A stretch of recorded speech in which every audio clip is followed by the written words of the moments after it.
The impact from the 2013 floods is hard to fathom. Thousands of families had to evacuate. Yeah, some people returned to find their homes or no longer there. The numbers help put into perspective one of the state's worst natural disasters.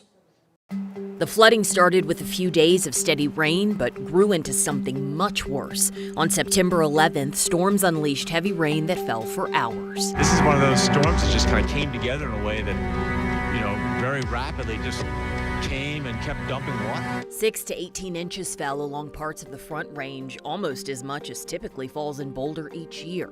By the time the storms cleared out, flooding covered 4,500 square miles, roughly equal to the size of 11 Rocky Mountain National Parks. It stretched from the mountains to farms on the eastern plains. 9 people died. The Big Thompson is raging out of its banks tonight. Stay away from any kind of creek, river, or tributary. As creeks and streams turned into rivers, water poured into homes, schools, and businesses. The flooding caused $4 billion in damage. 19,000 people had to leave home. More than 3,000 were rescued, some thanks to the heroics of the National Guard, who airlifted people to safety. The floods destroyed more than 2,000 homes and damaged another 26,000. Debris from mudslides and rushing rivers washed away roads and bridges. It cut off some towns like Jamestown, Estes Park, and Lyons. CDOT says it had to repair 486 miles of roads.